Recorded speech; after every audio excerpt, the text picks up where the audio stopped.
चलिए आज का जो क्लास है कि हम आज रिवाइज करेंगे सबसे पहले कि मैग्नेटिक फोर्स क्या होता है, या जो चैप्टर आप पढ़ रहे हैं मूविंग चार्ज एंड मैग्नेटिज्म, उसका जो पहला लेक्चर हम लोगों ने कल किया था उससे एक छोटा सा रिवाइज कर दे रहा हूं, जिससे क्या होगा कि जो बच्चे कल नहीं पहुंच पाए थे उसके शॉर्ट रिवीजन हो जाएगा। ठीक, उसके अलावा जो बच्चे जिसको जो पढ़े हैं घर पे उसको और स्ट्रांग हो जाएगा, उसको मेमोरी पावर और स्ट्रांग हो जाएगी। तो चलिए मूविंग चार्ज और मैग्नेटिज्म के अंदर में आपने इंट्रोडक्शन पढ़ा था कि कहीं ना कहीं जो है जब किसी कंडक्टर में करंट फ्लो करता है, इधर जस्ट फोकस ऑन मी, कि जब कहीं ना कहीं किसी कंडक्टर में करंट फ्लो करता है तो उसका इफेक्ट उसके सराउंडिंग में, उसके स्पेस में भी आता है। इसीलिए देखे होंगे जो बड़े बड़े हेवी वोल्टेज वायर होते हैं खेत खलियान में भी होते हैं, देखिए ना हाईवे साइड में बहुत ऊंचे ऊंचे टावर होते हैं, उसमें बहुत मोटी मोटी हाई वोल्टेज वायर होते हैं। हो सकता है 44,000 वोल्ट का वायर हो सकता है 25,000 वोल्ट का वायर हो। उस वायर में जब करंट पास करता है तो बहुत ज्यादा स्पीड से पास करता है, चार्ज का फ्लो रेट बहुत ज्यादा होता है। इसका मतलब है कि जब किसी कंडक्टर में यानी उस वायर में जब करंट बहुत तेजी से गुजरेगा तो नॉर्मल सी बात है उसका इफेक्ट कहीं ना कहीं होगा। और उसके इफेक्ट को मेजर किए थे जिसका नाम था ऑयस्टेड साइंटिस्ट, था कि नहीं? उसने एक एक्सपेरिमेंट किया था कि जैसे एक कॉइल ले लिया, उस कॉइल को वोल्टेज सोर्स के साथ ऐड कर दिया। आपने देखा था कि मान लीजिए सपोज यहाँ पे एक कॉइल लिया गया, ठीक है, एक कॉइल लिया आपने, जैसे हमने सॉलिड वाइट कॉइल लिया सपोज मान लेते हैं, या स्ट्रेट कॉइल भी ले सकते हैं, जैसा मर्जी हो वैसा कॉइल ले लिया। इस कॉइल के साथ आपने वोल्टेज सोर्स कनेक्ट कर दिया। वोल्टेज सोर्स जब कनेक्ट करेंगे तो वोल्टेज सोर्स का काम होता क्या है? वोल्टेज सोर्स का काम क्या होता है? करंट को फ्लो करवाना, चार्ज को फ्लो करवाना।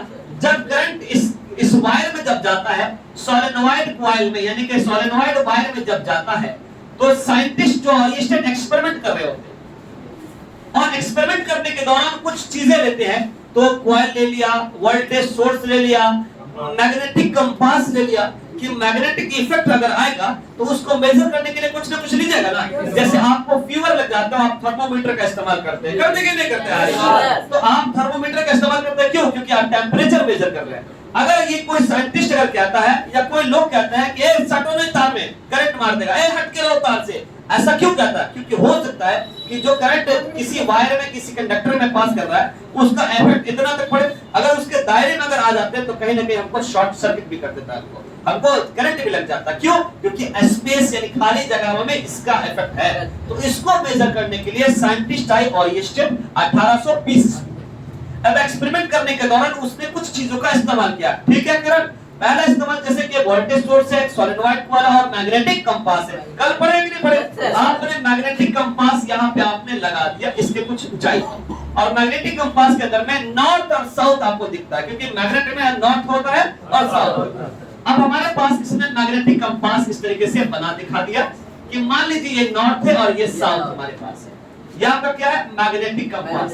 ये साइंटिस्ट जो है आपका एक्सपेरिमेंट कर रहे हैं कि क्या एक्सपेरिमेंट कर रहे थे यार, जब इस वायर में करंट जब फ्लो करता है तो क्या कहीं ना कहीं इफेक्ट इसके बाहर स्पेस में है कि नहीं? इस इफेक्ट को मेजर करने के लिए उसने एक्सपेरिमेंट किया, ठीक है? इस वायर में करंट जा रहा है, जब किसी कंडक्टर में करंट अगर नहीं जाएगा इसका मतलब है कि उसमें जो है आपका इफेक्ट पैदा होगा। अब देखिए वोल्टेज सोर्स करंट पास करते हैं, करंट इसमें मूव कर रहा है, ठीक है, करने दो भाई, कोई बात नहीं, करंट मूव कर रहा है।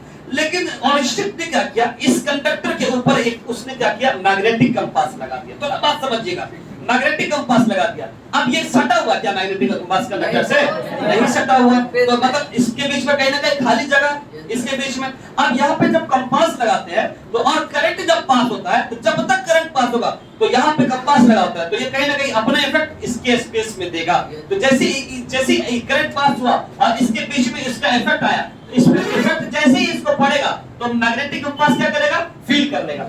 यानी कि जैसे करंट पास किए तो इसका इफेक्ट स्पेस में आया और स्पेस में लगा हुआ जो मैग्नेटिक कंपास है वो फील कर लिया। अब फील करेगा तो डिफ्लेक्शन होगा कि नहीं होगा? तो जो नीडल था मैग्नेटिक नीडल वो डिफ्लेक्ट कर दिया, यानी यहाँ था तो ये ऐसे आ गया। इसका मतलब है कि जब ये नीडल ऐसे अगर पड़ा हुआ था और जब करंट पास करवाए तो ऐसे हो गया। इसका मतलब है कि जब करंट पास हुआ तभी ऐसे से ऐसे हुआ। इसका मतलब है कि कहीं ना कहीं इफेक्ट आ रहा है। तो जो इफेक्ट आता है वो आपका मैग्नेटिक इफेक्ट ऑफ करंट, यानी कि करंट के फ्लो की वजह से स्पेस में कोई इफेक्ट पैदा पैदा हुआ, उस इफेक्ट का नाम क्या है? Magnetic effect. ये आपका इंट्रोडक्शन पार्ट हुआ। अब आता है सर कि मैग्नेटिक फोर्स क्या होता है। ठीक है, इस बात को ध्यान से पढ़ेंगे। Please silence the phone my brother. अब ये मिटा दे। अब अगला है कि क्योंकि आज पूरा एकदम कॉन्सेप्ट जो है जितना भी है सारा क्लियर करते हुए फिर न्यूमेरिकल बनाएंगे, फिर हम आपका क्लास होगा। सादे रागे please give the consideration in the class बाबू। अब आपका आता है मैग्नेटिक फोर्स। थोड़ा सा ध्यान दीजिएगा। मैग्नेटिक फील्ड आता है ना, इसके बाद आपने पढ़ा था मैग्नेटिक फील्ड। देखिए कहीं ना कहीं मैग्नेटिक फील्ड का कॉन्सेप्ट किसी कंडक्टर में करंट के फ्लो की वजह से आता है। सबसे पहले आप क्या करेंगे दोस्त? सबसे पहले क्या करेंगे? आप क्या लेंगे? चाय लेंगे कि कॉफी लेंगे कि कंडक्टर लेंगे? आपने क्या किया? एक कंडक्टर ले लिया। थोड़ा सा गहराई में चलते हैं बात की गहराई में। जब कंडक्टर लेते हैं तो कंडक्टर में करंट को फ्लो करवा देते हैं। ठीक, सुनिएगा बात। क्या किया इसमें करंट साहब? आपने कंडक्टर के अंदर में करंट को फ्लो करवा दिया। देखिए इसके कंडक्टर में करंट फ्लो हो रहा है। अभी एक्सपेरिमेंट अभी जस्ट पढ़े आपने, पढ़ा है ना कि जब किसी कंडक्टर में करंट फ्लो होगा तो कोई ना कोई इफेक्ट तो आ रहा है सरफराज, आ रहा कि नहीं आ रहा? वो इफेक्ट आपका मैग्नेटिक इफेक्ट ऑफ करंट। थोड़ा सा ध्यान दीजिए। तो ये आपका जो है रेड कलर का ये है इफेक्ट है। क्या इफेक्ट है? कि जब करंट फ्लो कर रहा था तो इसके चारों तरफ, इसके सराउंडिंग में, इसके फील्ड में, इसके स्पेस में क्या है? कोई इफेक्ट पैदा हो रहा है। वो इफेक्ट क्या पैदा हो रहा है? आपका करंट का इफेक्ट स्पेस में। तो इस याद सुनिएगा, द फील्ड और स्पेस, ये मान लेते हैं कंडक्टर है बाबू, ये द फील्ड या स्पेस या सराउंडिंग कह सकते हैं। द फील्ड और space in which experience magnetic effect, यानी फील्ड और स्पेस में हम क्या एक्सपीरियंस कर रहे हैं? मैग्नेटिक इफेक्ट फील कर रहे हैं। तो द फील्ड और space in which experience magnetic effect which known as magnetic field. यानी कंडक्टर के बाहर जो मैग्नेटिक इफेक्ट जो फील होता है वही हमारा क्या है? Magnetic field. और मैग्नेटिक फील्ड को आप बी से डिनोट करते हैं। ठीक है, ये आपका मैग्नेटिक फील्ड है। अब बात आता है सर मैग्नेटिक फील्ड, आपने पढ़ा मैग्नेटिक फील्ड को बी से डिनोट कर दिया, बहुत शानदार। मैग्नेटिक फील्ड का ऐसा यूनिट होता है टेस्ला, ये सब आप लोगों ने पढ़ा हुआ है। या देखिए टेस्ला को जी से डिनोट करता है। टेस्ला एक साइंटिस्ट का नाम था, इसलिए कैपिटल टी से डिनोट कर दिया। समझ में आ रहा बात? फिर उसके बाद अब 1 टेस्ला बराबर होता है 10 का पावर 4 गॉस। ठीक है, और ये मैग्नेटिक फील्ड एक वेक्टर क्वांटिटी है। मैग्नेटिक फील्ड क्या है? आपका वेक्टर क्वांटिटी है। क्योंकि वेक्टर क्वांटिटी इसलिए कि वो जिस अगर फ्लो करा तो एक ही डायरेक्शन में फ्लो करता रहेगा। ऐसा नहीं है कि कभी ऐसे तो कभी ऐसा नहीं है, ये एक पर्टिकुलर डायरेक्शन में फ्लो करता रहेगा। इसलिए कहा गया कि मैग्नेटिक फील्ड क्या है? Vector quantity. सर ये सारी बातें आपने कल पढ़ा दिया। एक नेक्स्ट फिर टॉपिक आता है मैग्नेटिक फोर्स। हम क्या कर रहे हैं? छोटा सा शॉर्ट रिवीजन कर रहे हैं, इससे आपका माइंड बहुत स्ट्रांग हो जाएगा और मैग्नेटिक फोर्स का कांसेप्ट समझिएगा। आप जैसे देखिए एक पागल आदमी था, बाद में एग्जांपल आपको समझाएंगे मैग्नेटिक फोर्स के हिसाब को लेकर। मैग्नेटिक फोर्स क्या है? जो मैग्नेटिक फील्ड पैदा किसके चारों तरफ हो रहा था? प्रोड्यूस किसके चारों तरफ हो रहा था? अगला मैग्नेटिक फील्ड किसके चारों तरफ प्रोड्यूस हो रहा था? कंडक्टर के चारों तरफ जो खाली जगह था। अब यहाँ पे मान लेते हैं ये आपका मैग्नेटिक फील्ड है। अब इसमें क्या किया साइंटिस्ट ने? क्या किया? पार्टिकल डाल दिया। अब कैसा पार्टिकल डाले? चार्ज की अनचार्ज पार्टिकल, चार्ज पार्टिकल। बहुत शानदार, बहुत जबरदस्त, जिंदाबाद। आपने मैग्नेटिक फील्ड में जब चार्ज पार्टिकल को जब डालते हैं, कहां डालते हैं? किसी मैग्नेटिक फील्ड में। आपने क्या किया? ऐसे पार्टिकल घूम, ऐसे था मैग्नेटिक फील्ड, उसमें पार्टिकल को डाल दिया, डाला। अब जैसे पार्टिकल को डालते हैं, यहां पे मैंने पार्टिकल को डाला तो पार्टिकल पे फोर्स एक्सपीरियंस होगा नहीं होगा? तो कहेगा कि जब किसी मैग्नेटिक फील्ड में चार्ज पार्टिकल को प्रोजेक्ट करते हैं यानी प्लेस करते हैं यानी रखते हैं, तो पार्टिकल पे जो फोर्स एक्सपीरियंस होता है वो आपका मैग्नेटिक फोर्स। क्लियर है बात? एग्जांपल के तौर पे आप लोग बड़ा खुरफाती काम किया हुआ, बचपन में बड़ा बदमाशी किया हुआ, 7-8 क्लास में जब थे तो उस वक्त पढ़ाई कम, मस्तीबाजी ज्यादा होता था स्कूल क्लास में। पार्टिकल जो रेस्ट होगा कि मूविंग होगा सर? आप डालेंगे तो रखिएगा, इस पे ऐसे छोड़ दीजिएगा। तो जब मैग्नेटिक फील्ड आपका जब मूव करता रहेगा डायरेक्शन में, तो पार्टिकल रेस्ट में रहेगा? कभी नहीं रह सकता है, यानी मूव कर रहेगा किसी डायरेक्शन में। वो भी रेस्ट में आएगा तो जीरो हो जाएगा। वेलोसिटी अगर चार्ज पार्टिकल जीरो है तो फोर्स भी। सारा केस बताएंगे, कितना केस किया हम लोग दूसरे को केस बताएगा। इलेक्ट्रिक फील्ड में रेस्ट भी सर डिफलेक्ट कर जाता है। इलेक्ट्रिक में आप बता दें कि रेस्ट में भी तो वो एक्सटर्नल इलेक्ट्रिक फील्ड पड़ता है तब। हां ठीक है, एक्सटर्नल जब इलेक्ट्रिक फील्ड पड़ता है तब पार्टिकल डिफ्लेक्ट कर जाता है। सुनिएगा एक बात केस इसी पे एक बात आता है, एग्जांपल आपको बताते हैं कि सर आपने मैग्नेटिक फील्ड में पार्टिकल को रखा, उसकी वजह से मैग्नेटिक फील्ड का जो है फोर्स एक्सपीरियंस हुआ किसी पार्टिकल पे, मैग्नेटिक फोर्स है। सुनिएगा बात, आप जब 7-8 क्लास में थे तो बहुत सारे बच्चे खुरफाती काम करते, फैन चल रहा है ना, आप छोटा सा कागज फाड़ते थे और उसको मेर मार करके क्या करते थे, ऐसे फेंक देते कि नहीं फेंकते थे?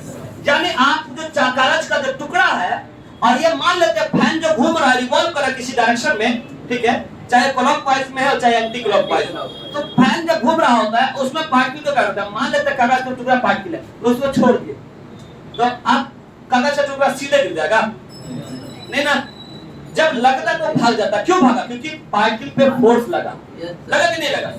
तो इसीलिए हम लोग जो है, हम लोग क्या कहेंगे कि किसी मैग्नेटिक फील्ड में जब पार्टिकल को रखते हैं तो पार्टिकल पे जो फोर्स एक्सपीरियंस होता है वो आपका मैग्नेटिक फोर्स। क्लियर है बात? अब आता है साइंटिस्ट का नाम। जब ये फोर्स लग रहा था तब एक साइंटिस्ट आया था जिनका नाम है लॉरेंज फोर्स। चलिए इनकी बात करते हैं, इनकी भी बात कर लेते हैं।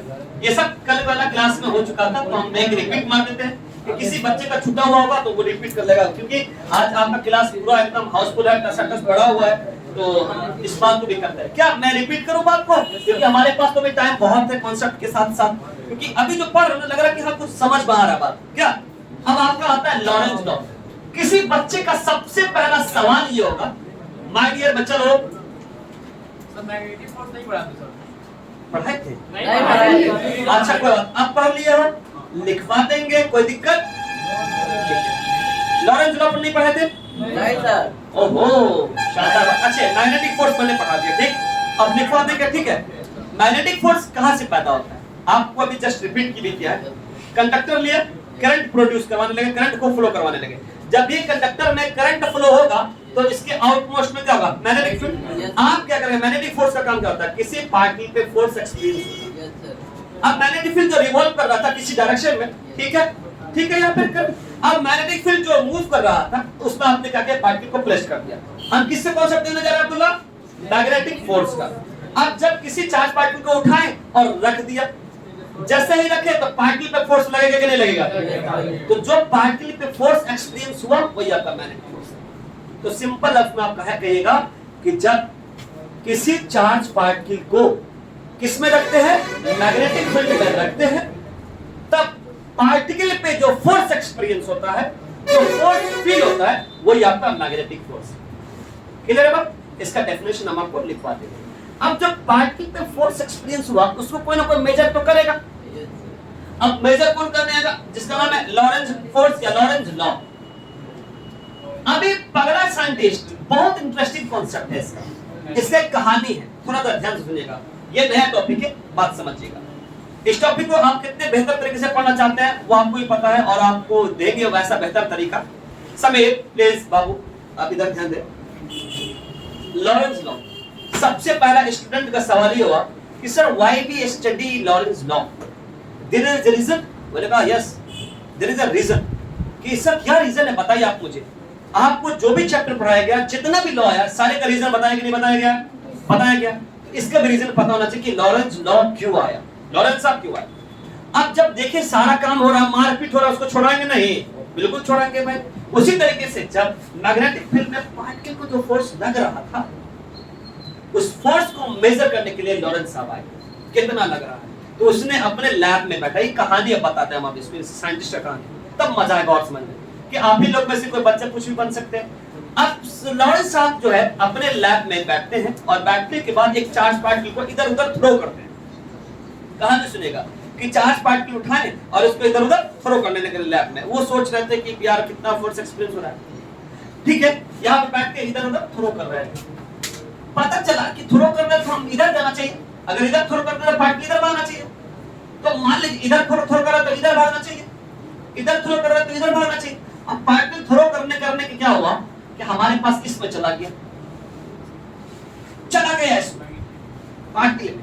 जब पार्टिकल जो है मैग्नेटिक फील्ड में जब गया तो पार्टिकल डिफ्लेक्ट कर गया किसी वेलोसिटी के साथ, और सर वेलोसिटी के साथ किया तो वो कितना डिफ्लेक्ट किया, कितना उस पर फोर्स लगा, जो जहां ऐसे जा रहा था भागने लगा ऊपर, बड़ा मसला। तो पार्टिकल पे कितना फोर्स लग रहा है उसको मालूम करने के लॉरेंज साहब आए। ये बात क्लियर हुआ? चलिए अब देखते हैं कि यार ये मैग्नेटिक फील्ड जड़ ढूंढते हैं इसका, तो लॉरेंस साहब ने कहा कि पार्टिकल पे जो फोर्स लगता है वो दो फोर्स लगता है। पार्टिकल पे जो फोर्स लग रहा है वो कितना फोर्स लग रहा है? दो फोर्स लग रहा है। एक आपका सुनेगा, इस पार्टिकल पे कहां से फोर्स लगा है? किसकी वजह से फोर्स लग रहा है? जिशान, इस पार्टिकल पे जो फोर्स लग रहा है वो किसकी वजह से लग रहा है? मैग्नेटिक फील्ड की वजह से। और मैग्नेटिक फील्ड कहां से प्रोड्यूस किया हुआ करंट? किसी कंडक्टर में किसकी वजह से? करंट फ्लो की वजह से। बहुत शानदार। यानी साइंटिस्ट ने दो फोर्स दिखाया। कहा कि हमारे पास अगर कोई कंडक्टर है, थोड़ा ध्यान से समझिए, 2 मिनट ध्यान से समझिए बस। अगर ये कंडक्टर है तो कंडक्टर में कहीं ना कहीं से आपको इलेक्ट्रॉन फ्लो होगा हमारे पास। आपने कंडक्टर लिया, कंडक्टर में क्या किया आपने? करंट को फ्लो करवा दिया। बहुत शानदार। ये वही फिर वही जा रहा है जहां हम लोग आए थे घूमकर। कंडक्टर लिए, कंडक्टर में करंट फ्लो करवा दिए। अब जब करंट फ्लो होता है तो करंट किसकी वजह से हो रहा है? वोल्टेज की वजह से। और वोल्टेज से आपको पता है तो सेकंड चैप्टर में कि वोल्टेज से क्या होता है कि यूनिट पॉजिटिव चार्ज का फ्लो होता है। उसके बाद इलेक्ट्रिक फील्ड का भी प्रभाव होता है। ड्रिफ्ट वेलोसिटी टॉपिक में आप लोगों ने ड्रिफ्ट वेलोसिटी कॉन्सेप्ट क्या था कि जब किसी कंडक्टर पे एक्सटर्नल इलेक्ट्रिक फील्ड पड़ता है तो उसकी वजह से कंडक्टर के अंदर इलेक्ट्रॉन की वेलोसिटी बढ़ेगी नहीं बढ़ेगी? तो वोल्टेज से चार्ज भी मूव करता है, वोल्टेज से इलेक्ट्रिक फील्ड भी पैदा होता है, वोल्टेज से करंट भी पैदा होता है। इतनी बात आपने समझ गए। तो यहाँ पे जब क्या है कि जब यहाँ से करंट फ्लो होगा, यानी कि जब इसमें जाएगा तो इलेक्ट्रिक फील्ड भी कह सकते हो आप कि इस कंडक्टर पे बाहरी कोई इलेक्ट्रिक फील्ड पड़ रहा है या करंट फ्लो। तो जब करंट इसमें जाएगा तो एक इलेक्ट्रॉन दूसरे इलेक्ट्रॉन से टकराएगा कि नहीं टकराएगा? टकराएगा कि नहीं टकराएगा? बहुत जबरदस्त। जब टकराएगा इधर ऐसे ऐसे घूमते घूमते घूमते इधर भाग गया, फिर वो फ्लो करने लगा। तो जब एक इलेक्ट्रॉन दूसरे इलेक्ट्रॉन से टकराता है तब कोई ना कोई फोर्स तो लगता होगा ना। तो कंडक्टर के अंदर में जो इलेक्ट्रॉन पे जो फोर्स लगता है वो आपका इलेक्ट्रिक फोर्स लगता है। कंडक्टर के अंदर जो फोर्स लगता है वो कौन सा फोर्स लगता है? इलेक्ट्रिक फोर्स लगता है। थोड़ा ध्यान से बात समझिएगा। और जो इलेक्ट्रॉन की वेलोसिटी होगी वो कौन सी वेलोसिटी होगी? कंडक्टर के अंदर में जो इलेक्ट्रॉन की वेलोसिटी वो कौन सी वेलोसिटी होगी? Drift velocity. यानी कि कंडक्टर के अंदर जो फोर्स पैदा होगा इलेक्ट्रॉन के बीच में वो आपको क्या होगा? Electric force. कंडक्टर के अंदर में जो वेलोसिटी होगी वो ड्रिफ्ट वेलोसिटी होगी। कंडक्टर के अंदर में दो इलेक्ट्रॉन के बीच में टकराव में जो टाइम लगता है उसको क्या बोलते हैं? Relaxation time. बहुत शानदार समझा। आपको रिमाइंड हो रहा है बात। इलेक्ट्रिक फोर्स हो गया। तो इलेक्ट्रिक फोर्स का जैसे इलेक्ट्रिक फील्ड की वजह से है। आपने पहले चैप्टर में पढ़ा होगा इलेक्ट्रिक फील्ड का फार्मूला होता है F बटा पढ़े कि नहीं पढ़े? ये आपका इलेक्ट्रिक फोर्स है बाबा, मैग्नेटिक फोर्स नहीं है। इलेक्ट्रिक फोर्स कहां देख रहा है? इसमें देख रहा है कि कंडक्टर के अंदर में देख रहा है? कंडक्टर के अंदर में। मिटा दे इसको। बहुत शानदार। ये कहां से आके समझ में आ गया। यानी ये जो जड़ है ना इसमें जो फोर्स लग रहा है, यानी चार्ज पे जो फोर्स लग रहा है वो मैग्नेटिक फील्ड से। मैग्नेटिक फील्ड हो रहा है वो करंट की वजह से। करंट जो कहां से फ्लो हो रहा है? कंडक्टर। और कंडक्टर में कौन सा फोर्स लगा? समझे बात? सबका जड़ कहां है? ये पगला जड़। वोल्टेज में तो लगता है ना। अब वोल्टेज से करंट नहीं आएगा तो कुछ भी लग रही बात है। अब करंट कहां से? कंडक्टर से। कंडक्टर में जो फोर्स लग रहा है वो इलेक्ट्रिक फोर्स है। बात समझे? इसमें जो फोर्स एक्सपीरियंस हो रहा है वहां यहां से हो रहा है। ठीक है। यानी कुल मिलाकर ये हुआ कि दो दोस्त में झगड़ा हुआ तो डायरेक्ट बात नहीं कर पाएंगे तो हम लोग को इनडायरेक्ट वे में बात करवाना पड़ेगा कि हम क्या है, हम इससे मिलकर नहीं उससे अदीब से मिलकर कहेंगे थोड़ा सा बात कर लो। तो मतलब इसको फोर्स लग रहा है, आई समझ रहा है, ये मार रहा है, मैग्नेटिक फील्ड मार रहा है।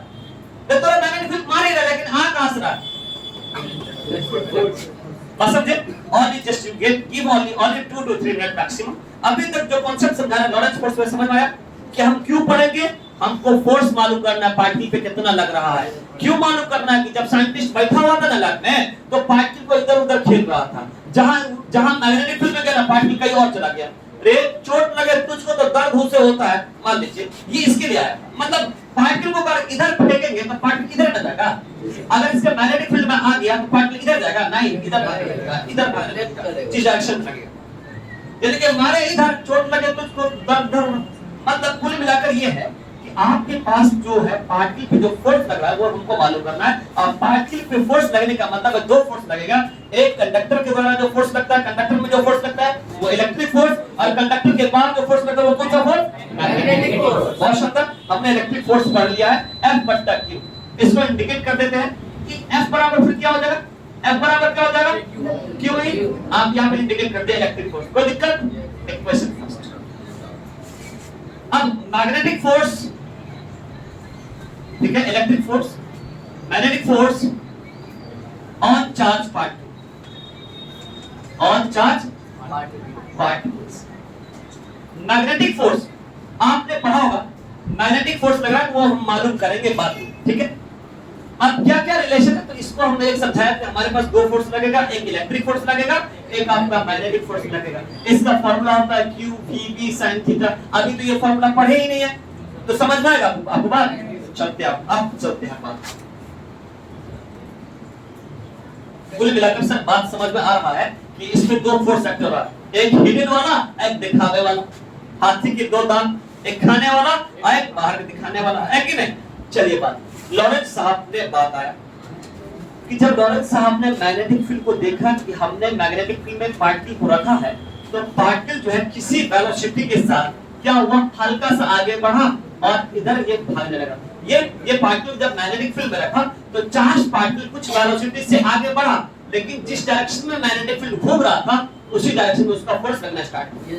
एग्जांपल आपको बताते हैं कि सर पहले बात समझ लीजिए, पार्टिकल को मैग्नेटिक फील्ड में डाला, पार्टिकल को कहां डाला, यहाँ पे मैग्नेटिक फील्ड। हर समझ रहे हो बाबू, समझ रहे हो अदित? तो आपने पार्टिकल को कहां डाला, मैग्नेटिक फील्ड में डाला। जब मैग्नेटिक फील्ड में डाले ना तो पार्टिकल क्या हुआ, इधर से आएगा तो फोर्स लगेगा, इधर लगेगा, तो कुछ वेलोसिटी से आगे बढ़ा और फिर वो जिस डायरेक्शन में मैग्नेटिक फील्ड मूव कर रहा था उसी डायरेक्शन में उसको फोर्स लगने लगा। तो इन दोनों के बीच में क्या है, हम थोड़ा सा और डायग्राम बड़ा बना देते हैं। ये वेलोसिटी है और इन दोनों के बीच में जो थीटा है हमारे पास एंगल। तो हमारे पास ये देखा जा रहा है कि हमारे पास मैग्नेटिक फील्ड डायरेक्शन में फोर्स इधर भाग रहा है। तो यार कुछ वेलोसिटी से आगे बढ़ा फिर उसी डायरेक्शन में फोर्स लगने लगा। क्यों? एग्जांपल बताते हैं। घर सब में देखते होंगे बड़ा बड़ा टब होता है घर में, जैसे बड़े बड़े चीज को धोने के लिए हैदर होता ही नहीं होता है कि बड़ा सा टब है उसमें पानी भर दीजिए। सभी सुनिएगा, आप बड़ा सा टब है उसमें पानी आप भर दीजिए और पानी भरने के बाद उस पानी को क्या करें, थोड़ा हिला दीजिए ऐसे। जब हिलाते हैं तो क्या होता है कि पानी उसी एक ही डायरेक्शन में मूव करता है कि दो डायरेक्शन में मूव करता है? अगर ऐसे हिलाए तो पानी ऐसे ही मूव करेगा। उसमें क्या करिए, एक कुछ भी कागज का टुकड़ा है या प्लास्टिक की डाल दीजिए, क्या प्लास्टिक ऐसे घूमेगा? उसी डायरेक्शन में घुमाएगा। क्यों घुमा? क्योंकि प्लास्टिक पे फोर्स लगा, तो फोर्स लगा तो कुछ वेलोसिटी से आगे बढ़ा और घूमने लगा। और दूसरा एग्जांपल है कि देखो जब आंधी तूफान आता है तो एक हवाएं चलती है, चक्रव्यूह हुआ ऐसे ऐसे, तो हवा जब ऐसे चलता है उसी बीच में प्लास्टिक अगर आ जाता है तो प्लास्टिक क्या चुपचाप रहता है, वो भी उड़ते उड़ते ऊपर भागने लगता है। क्यों? क्योंकि उसमें फोर्स लग रहा है। कॉन्सेप्ट समझ में आ रहा है?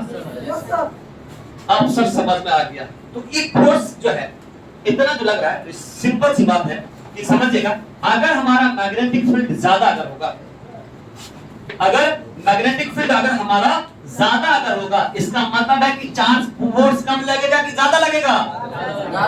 और मैग्नेटिक फील्ड अगर ज्यादा होगा इसका मतलब है करंट कम होगा, ज्यादा। और शानदार, इसका मतलब है सर कि मैग्नेटिक फील्ड अगर ज्यादा है सराउंडिंग में, हाँ करंट ज्यादा होगा तो ना मैग्नेटिक ज्यादा होगा। और जब मैग्नेटिक फील्ड जब ज्यादा होगा इसका मतलब है कि फोर्स भी ज्यादा होगा, और जब फोर्स ज्यादा होगा तो मतलब हमारे पास दोनों डायरेक्टली प्रोपोर्शनल। इसे लिखते हैं कि force is directly proportional to magnetic field.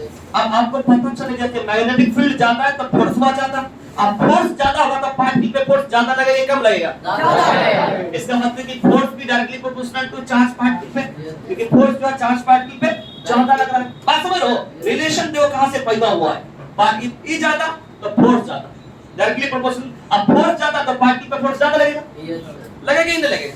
ठीक है। तीसरा, जब पार्टिकल पे ज्यादा फोर्स लगेगा तो वेलोसिटी कम हो जाएगा। यार हम तुमको धक्का जोर से मारे हैं, तुम ऐसे खड़े हो जाओगे, ना तुम उसी हिसाब से जाओगे। यानी कि आपका फोर्स अगर ज्यादा है तो वेलोसिटी भी ज्यादा।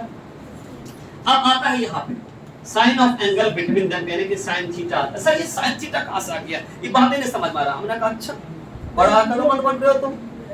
सुनिएगा बात, फ्लेमिंग का लेफ्ट हैंड रूल क्या कहता है? फ्लेमिंग जैसे ये लेफ्ट हाथ है ऐसे कहता है, ये ऐसे है ना, ये डायग्राम ऐसे बनेगा। मतलब फोर्स आपका जो है ये आपका मैग्नेटिक फील्ड, आपका ये वेलोसिटी है किसी पार्टिकल का। यानी कि फ्लेमिंग जो है आपने किसी पार्टिकल को लेकर, चार्ज पार्टिकल को लेकर, उसने कहा कि ये थंब जो है हमारे पास ये फोर्स को इंडिकेट करता है, फोर फिंगर जो है हमारा मैग्नेटिक फील्ड को, और ये किस चीज को दिखाता है आपका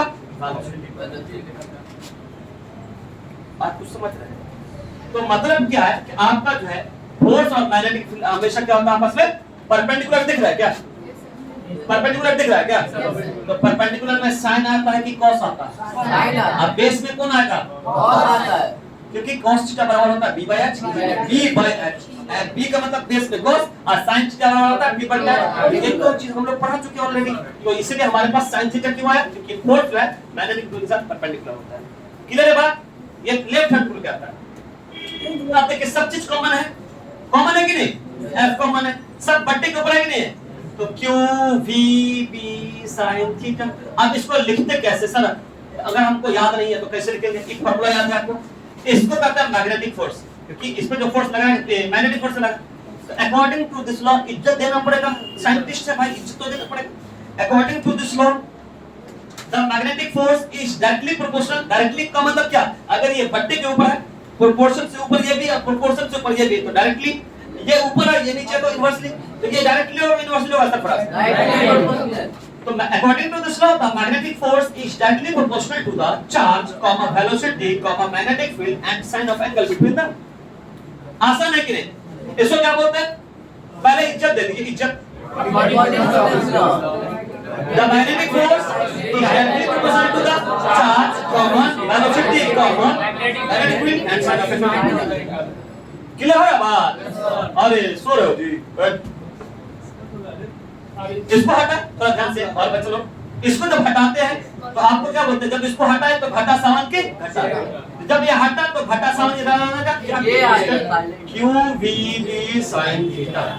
अब साइंटिस्ट ने लॉरेंस साहब ने एक्सपेरिमेंटली k की वैल्यू 1 डाल दिया। एक्सपेरिमेंटली आपने डाल दिया तो क्या हो जाएगा? f बराबर k की वैल्यू क्या हो जाएगा? 1 को मल्टीप्लाई करेंगे तो वही ना हो जाएगा। तो q v b sin theta ये आपका एंगल के फॉर्म में। सर फोर्स तो वेक्टर क्वांटिटी के स्केलर, फोर्स स्केलर की वेक्टर, अच्छा वेक्टर क्वांटिटी है। वो कल एग्जांपल दिए थे, मारेंगे इसको तो चोट तुमको लगेगा ना ना, तो चोट लगे तुझको तो दर्द मुझे नहीं होता, मतलब फोर्स जिस डायरेक्शन में आप मारेगा उसी डायरेक्शन में फोर्स लगेगा, मतलब वेक्टर क्वांटिटी। तो अब ये वेक्टर है तो देख लेते हैं भाई काका वेक्टर है काका वेक्टर नहीं है।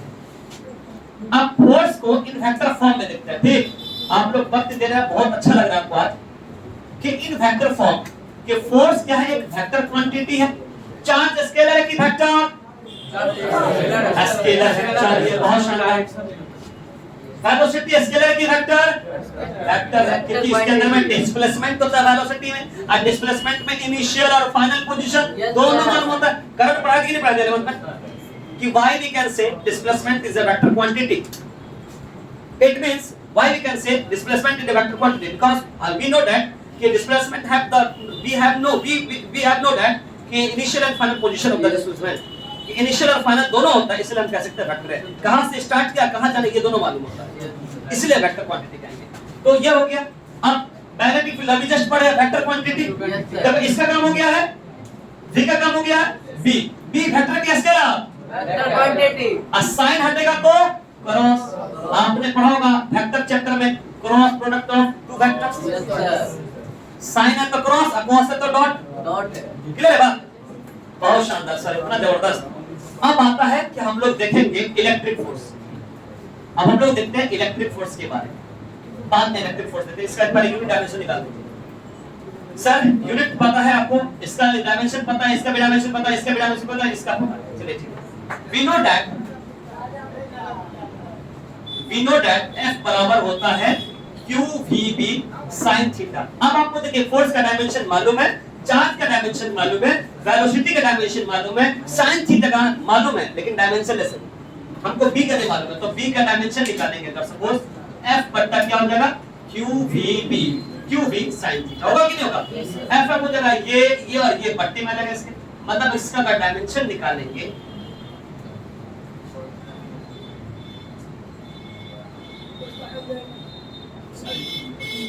तो B का डायमेंशन, फोर्स का डायमेंशन होता है mn माइनस 2। बहुत शानदार। चार्ज का होता है 80। वेलोसिटी का होता है lt माइनस sin थीटा का मतलब इसका डायमेंशन नहीं होता है, डायमेंशनलेस यूनिटलेस, यानी कि जो हमारे बात में नहीं, हमारे भाग में नहीं। कहने का मतलब है कि मान लीजिए हमारा आदमी से बड़ी अच्छी दोस्ती चल रही थी, बड़ा अच्छा दोस्त, पता चला कि अचानक से झगड़ा हो गया कुछ बात को लेकर।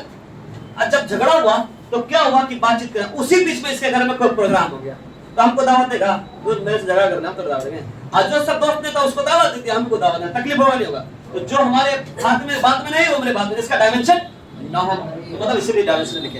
अब देखिए डायमेंशन नहीं लिखे तो सर कैंसिल कर दीजिए, l से l कैंसिल, ये पावर इनवर्स में माइनस में इक्वल्स में ये कैंसिल।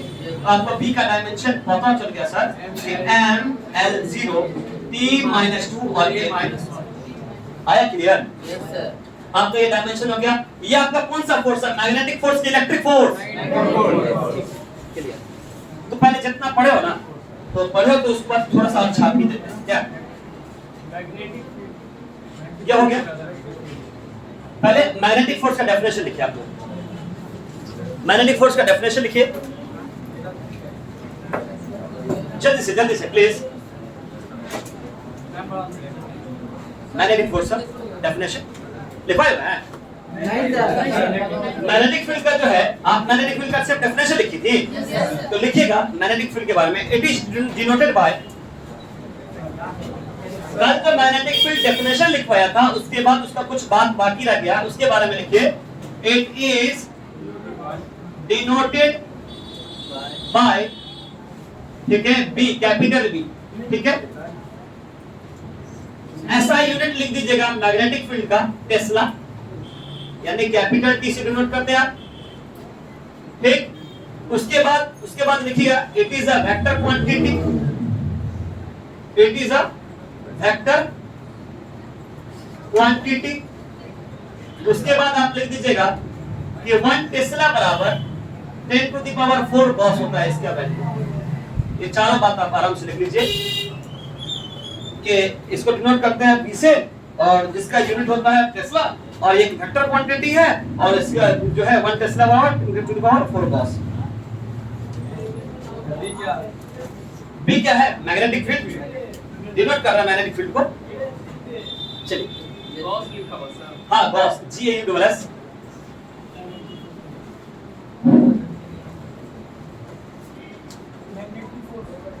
आप नया टॉपिक लिखिए मैग्नेटिक फोर्स के बारे में। गॉस को लिखे रखिए। मैग्नेटिक फोर्स का डेफिनेशन लिख लीजिएगा। यस सर बोलिए। मैग्नेटिक फोर्स का definition, the charge particle, magnetic force topic लिखकर डेफिनेशन लिखेगा उसका। Charge particle, the charge particle is projected, the charge particle is projected, projected, projected in the magnetic field, ठीक है, projected in the magnetic field, projected in the magnetic field, projected in the magnetic field, then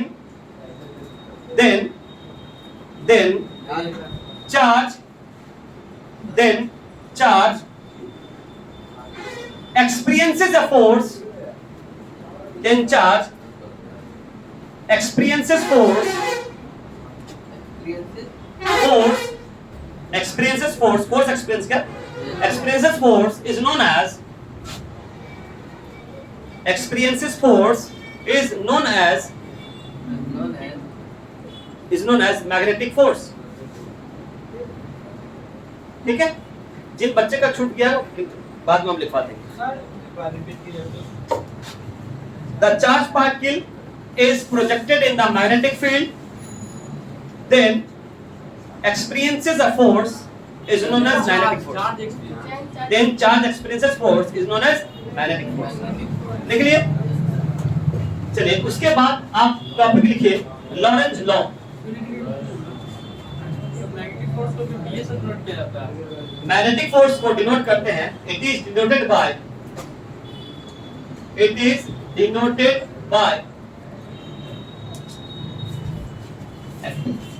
ठीक है।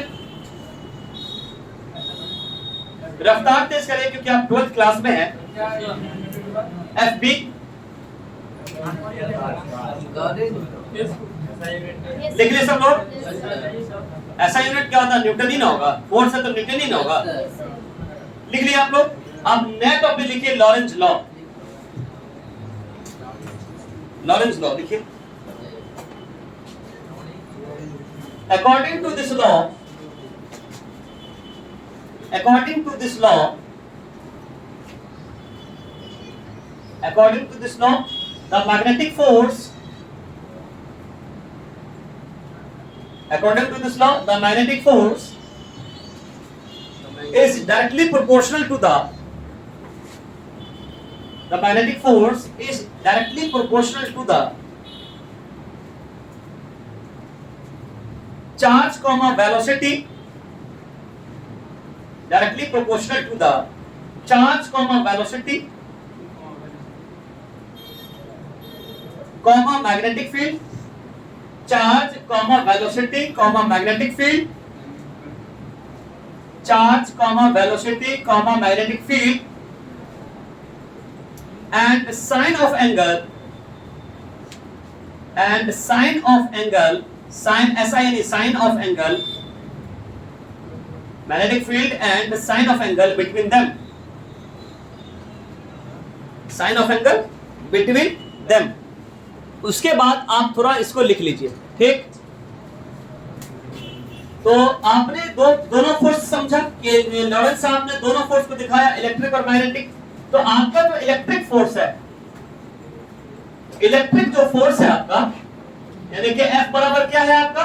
Q into E, है कि नहीं? अब E क्यों लिखे, इंडिकेट कर दे कि इलेक्ट्रिक फोर्स है किसी पार्टिकल के लिए। और magnetic force on charge particle, वो कितना है आपका? आपका ये कौन सा फोर्स है? Magnetic force. ये भी vector quantity, electric field vector quantity. तो क्या हो गया? Q into V cross P। अब टोटल फोर्स पूरे सिस्टम के लिए क्या हो जाएगा? तो नेट फोर्स या टोटल फोर्स क्या आएगा? तो टोटल फोर्स और चार्ज पार्टिकल। तो आप टोटल फोर्स का मतलब क्या हो गया? इलेक्ट्रिक फोर्स को और मैग्नेटिक फोर्स को क्या करेंगे? ऐड कर देंगे। तो हमारे पास Q हो जाएगा Q into E, Q into V cross P। दोनों में क्या कॉमन है? चार्ज कॉमन है। तो इसमें बच जाएगा क्या? आपका बच जाएगा इलेक्ट्रिक फील्ड, और इसमें बच जाएगा V क्रॉस B वेक्टर। ये आपको ऑब्जेक्टिव में अगर आएगा तो आपका ये सही होगा, ठीक है। अगर न्यूमेरिकल के लिए आएगा तो ये फॉर्मूला लगेगा Q VB sin theta angle के रेस्पेक्ट में। अगर वेक्टर के फॉर्म में आएगा तो आप ये फॉर्मूला लगाएंगे न्यूमेरिकल में। ऑब्जेक्टिव के लिए आप ये लगाइएगा, ठीक। आज के लिए इतना ही, क्लास हो जाएगा, ठीक है। धन्यवाद।